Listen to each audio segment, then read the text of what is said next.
A shoe insert or an orthotic will absolutely contribute to stopping your arch from collapsing, but it will not stop your arch from wanting to collapse.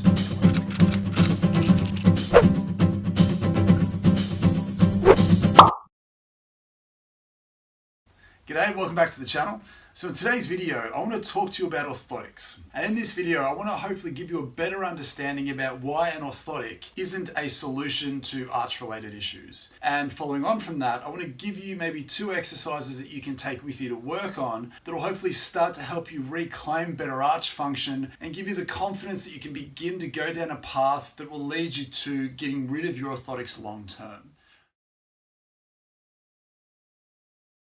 Getting into the topic that we want to discuss in terms of orthotics, it's important to discuss a few different things. The first thing is the obvious connection between using an orthotic or a shoe insert to help support poor arch function, because we see that arch collapsing is a very closely related issue to a lot of common lower leg complaints. An arch support will help support an arch that is collapsing, but it will not stop your arch from wanting to collapse. So as soon as you take away that arch support, you haven't fixed anything. It's just a temporary solution that you now need to rely upon in order to get some symptomatic relief. And the way that I like to use orthotics, truth be told, is that I have no issue prescribing an over-the-counter pair or getting them to see a podiatrist to get a really custom fitted orthotic, but I need to make sure that my patients are working on the broader contextual issues that are causing that arch to collapse in the first place. Now, we've done a video previously that discusses why an arch issue isn't a foot problem, it's a leg problem.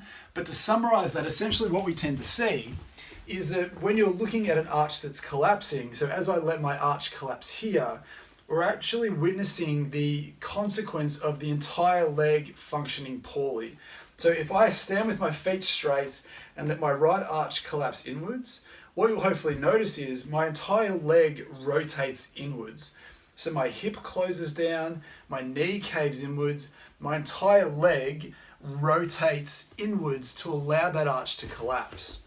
So if you can hopefully appreciate here, if I put an orthotic underneath that, then yes, it's not going to allow my arch to collapse, but as soon as that orthotic goes away, that arch is going to keep doing what it's intending to do because now you've taken away that artificial support that was stopping it previously. So we need to ask a much more broader question in terms of what is causing your leg, your entire leg to collapse, and asking that arch to collapse in the first place if we truly want to get to a point where we don't need to rely on orthotics long term and you can become someone who used to have orthotics in your shoes. Now obviously there are a whole range of different things that can conspire against you to create that dumping inwards mechanism, but the main 2 that I find tend to be ankle restrictions and hip restrictions. Now the reason why I find restrictions to be the most powerful is that they ultimately don't stand out unless you're looking for them, but they force your body to work around a restriction. Now there are other things obviously like core strength and glute strength and a whole range of other things that I would advise you to see a podiatrist or a physical therapist or a physiotherapist to figure out where you need to get better. But for the purposes of this video, we're going to go through some ankle mobility and some hip mobility exercises to give you better capacity to maintain a better shape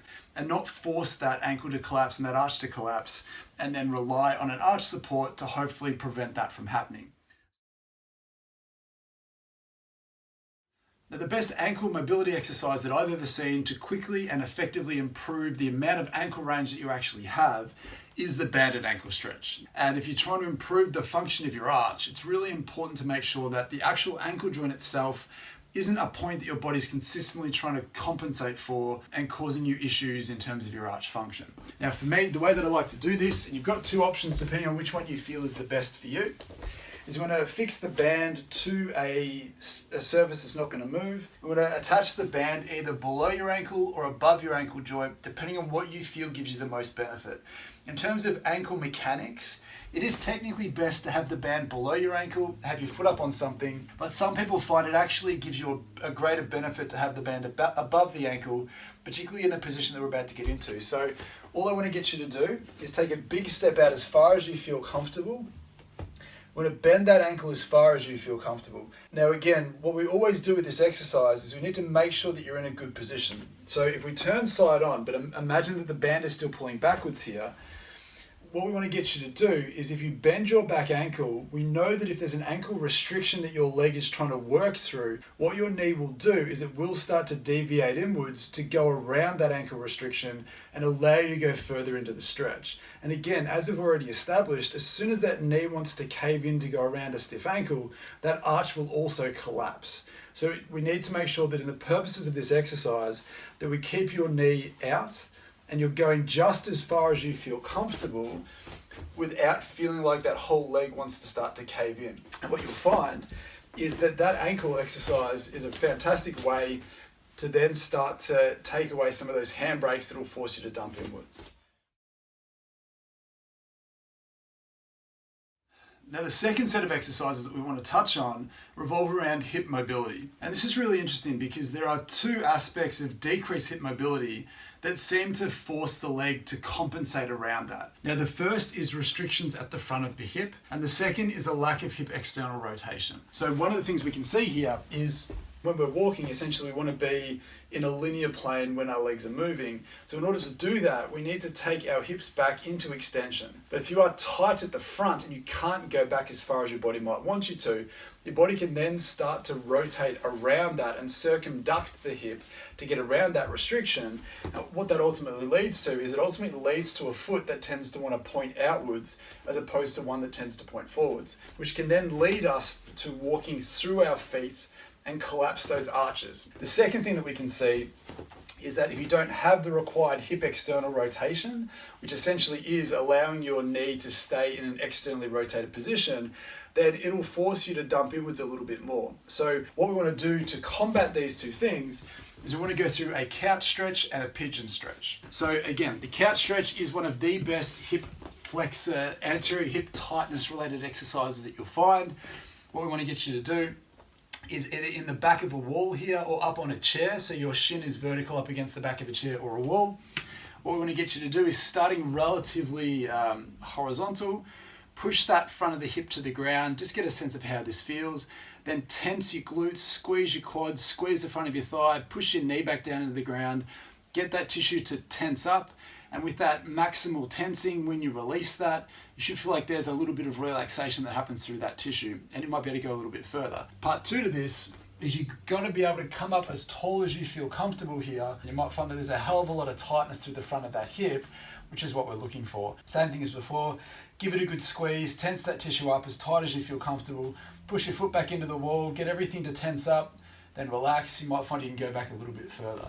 And then ultimately what you'll find straight away is that when you are walking, it'll be easier for you to leave that foot behind, and you might feel like it's easier to keep your feet a little bit straighter. Now, in terms of part two to this, in terms of the pigeon stretch, the next thing we want to get you to do is, again, on the ground or onto a couch or a seat, we want to make sure that you have this externally rotated hip position. Try and be up nice and tall through your trunk. Again, tense everything. Squeeze your glutes, push your foot down into the ground, give it a little bit of time, and then release. You should find you can just drop down a little bit more into that externally rotated position. If you can get all the way down, then obviously challenge yourself in terms of how far you flex that hip. Again, don't just bend your back. That's cheating a little bit. Try and keep your back straight and hinge forward from that hip, from that position.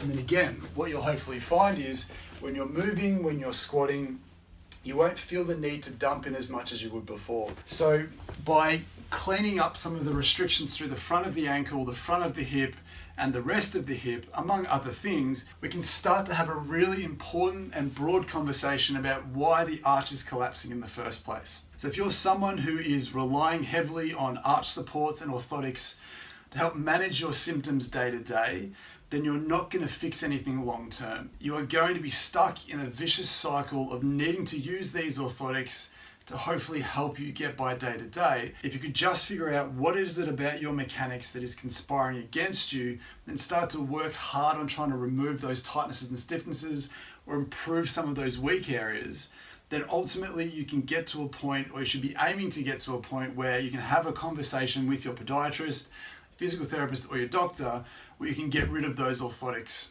going forwards. So I think this is a really important topic of conversation that I don't see us talking about enough, that orthotics do have a genuine role to play for a number of different reasons, but it seems that we give you a pair of orthotics and say, that's you forever. You now need to put these in all your shoes. If you don't, then you're gonna have pain. It doesn't allow you to walk around barefoot. It certainly doesn't give you the confidence that you're gonna fix your problems long term. I hope that was genuinely helpful. Let me know in the comments down below what your thoughts are on orthotics, on shoe inserts and arch supportive shoes. Slap a like down below, subscribe to the channel if you are new, but we'll see you in the next one. Bye.